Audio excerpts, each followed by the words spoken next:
అభివృద్ధి పనుల కోసమే మోతీలాల్ నగర్లోని నివాసాలను కూల్చడం జరిగిందని తూర్పు ఎమ్మెల్యే మొహమ్మద్ నసీర్ అన్నారు. నిర్వాసితులైన ప్రతి ఒక్క కుటుంబానికి సోమవారం నాడు తన కార్యాలయంలో 5,000 రూపాయలు ఆర్థిక చేయూతను అందించామన్నారు. మీడియా సమావేశంలో మాట్లాడుతూ కూటమి ప్రభుత్వం అభివృద్ధి సంక్షేమానికి పాటుపడుతుందని, అభివృద్ధిలో నియోజకవర్గాన్ని మోడల్ దిశగా తీసుకువెళుతున్నామని ప్రజలు సహకరించాలని కోరారు. మోతీలాల్ నగర్లో నిర్వాసితులైన ప్రతి ఒక్క కుటుంబానికి గుంటూరు తూర్పు ఎమ్మెల్యే మొహమ్మద్ నసీర్ సోమవారం నాడు తమ కార్యాలయంలో 5,000 రూపాయల చొప్పున ఆర్థిక సహాయాన్ని అందించారు. ఈ సందర్భంగా మీడియా సమావేశంలో మాట్లాడుతూ గుంటూరు తూర్పు నియోజకవర్గంలోని కూటమి నాయకులు పేద ప్రజల సంక్షేమమే ధ్యేయంగా పనిచేస్తున్నారని అన్నారు. మోతీలాల్ నగర్లో ఎవరైతే నిర్వాసితులున్నారో వారికి కేటాయించిన స్థలాలలో కేవలం 2 నెలల కాలంలోనే గృహ నిర్మాణాలు పూర్తి చేసి అన్ని మౌలిక వసతులు కల్పిస్తామన్నారు. పేద ప్రజల సంక్షేమం కోసం తాను ఎప్పుడూ సిద్ధంగా ఉంటానని, ఎమ్మెల్యేగా తన బాధ్యతలు విస్మరించకుండా ప్రతి క్షణం తన కార్యాలయంలో అందుబాటులో ఉంటానని తెలిపారు. అభివృద్ధిలో నియోజకవర్గాన్ని మోడల్ దిశగా తీసుకువెళుతున్నామని ప్రజలు సహకరించాలని కోరారు.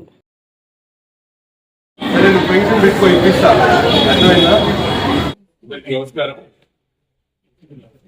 గుంటూరు నగరంలో మురికి నీరు ప్రవహించేటువంటి ప్రధాన మార్గం ఉన్నటువంటి మోతీలాల్ నగర్ డ్రైన్ నిర్మాణం కోసం రైల్వే అధికారులు దాదాపు 8 నెలలు ఆ ప్రాంతంలో ఉన్నటువంటి రైల్వే సంబంధించినటువంటి ఎంక్రోచ్మెంట్స్ ని వ్యక్తం చేయాలని చెప్పి పదే పదే స్థానికంగా నివసించేటువంటి వాళ్ళని కోరడం జరిగింది. నిరుపేదలు ఉన్నటువంటి ఆ ప్రాంత ప్రజలు మాకు ఉండడానికి ఇబ్బందిగా ఉంది అనేటువంటి ఆలోచన మా దగ్గర తీసుకొని వచ్చినప్పుడు ఆ ప్రాంతంలో నివసిస్తున్నటువంటి 125 మంది ఎవరైతే నిర్వాసితులు ఉన్నారో వాళ్ళందరినీ కూడా చౌడవరంలో ఉన్నటువంటి గృహాల్లో షిఫ్ట్ అవ్వని చెప్పి కోరడం జరిగింది.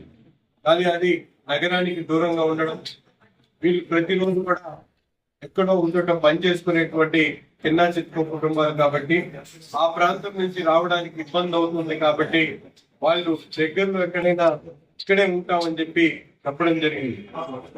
2-3 నెలల లోపల ఆ ప్రాంతంలో ఉన్నటువంటి 125 మందిలో దాదాపు 90 మందికి ఇప్పటికీ కోట్రపాడులో లేఅవుట్ లో స్థలాల్ని కేటాయించడం, దాంట్లో హౌసింగ్ వాళ్ళ ద్వారా మాట్లాడి ఈ 2 నెలల్లో ఇల్లు స్లాబ్ వరకు కూడా పూర్తి చేసేటువంటి కార్యక్రమాన్ని తీసుకోవాలని చెప్పి ప్రభుత్వం నిర్ణయించారు.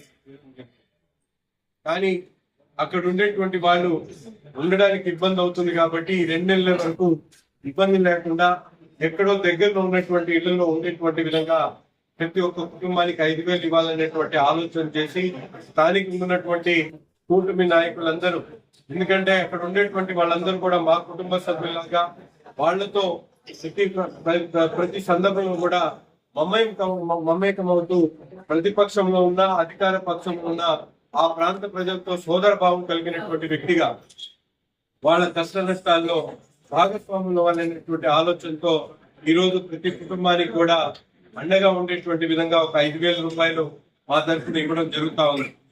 కూటమి ధర్మంగా మేమందరం కూడా ప్రజల కోసం ఎటువంటి కార్యక్రమం చేయడానికి కూడా సిద్ధంగా ఉన్నామని చెప్పి తెలియజేస్తూ తప్పకుండా వాళ్ళందరూ కూడా భరోసా కల్పిస్తా ఉన్నాం. 2-3 నెలల లోపల అక్కడ ఎక్కడైతే కొండ్రపాడులో వాళ్ళకి స్థలాలు ఇవ్వడం జరిగిందో ఆ స్థలాల్లో వాళ్ళకి ఇల్లు పూర్తి చేసేటువంటి కార్యక్రమం కానీ, లేకపోతే ఆల్టర్నేట్ గా ఎవరైతే ఇల్లు లేకుండా ఇబ్బంది పడుతున్నటువంటి వాళ్ళందరూ కూడా తప్పకుండా ఎక్కడో ఒక చోట అకామిడేషన్ ఇచ్చేటువంటి విధంగా మేము ఏర్పాటు చేస్తామని చెప్పి కూడా వాళ్ళకి భరోసా కల్పిస్తున్నటువంటి మాట ఈ సందర్భంగా తెలియజేస్తూ, ముఖ్యంగా నగరంలో అనేక సమస్యలు ఉన్నాయి. వాటి మీద కూడా ఒక యుద్ధ ప్రాతిపాదికన ఈ 2-3 నెలల్లో ప్రతి ఒక్క అంశంలో కూడా ప్రజలు కూడా మీకు ఎటువంటి అవసరం వచ్చినా కూడా మా టోల్ ఫ్రీ నెంబర్ కానీ, మా ఆఫీస్ కానీ, లేకపోతే మా కూటమి నాయకులు కానీ, ఎక్స్ కార్పొరేటర్లు కానీ మీ ద్వారా మీరు తెలియజేసి తప్పకుండా మీకు కావాల్సినటువంటి సేవల్ని పొందాలని చెప్పి ఈ సందర్భంగా ప్రతి ఒక్కరిని కూడా కోరుతాం.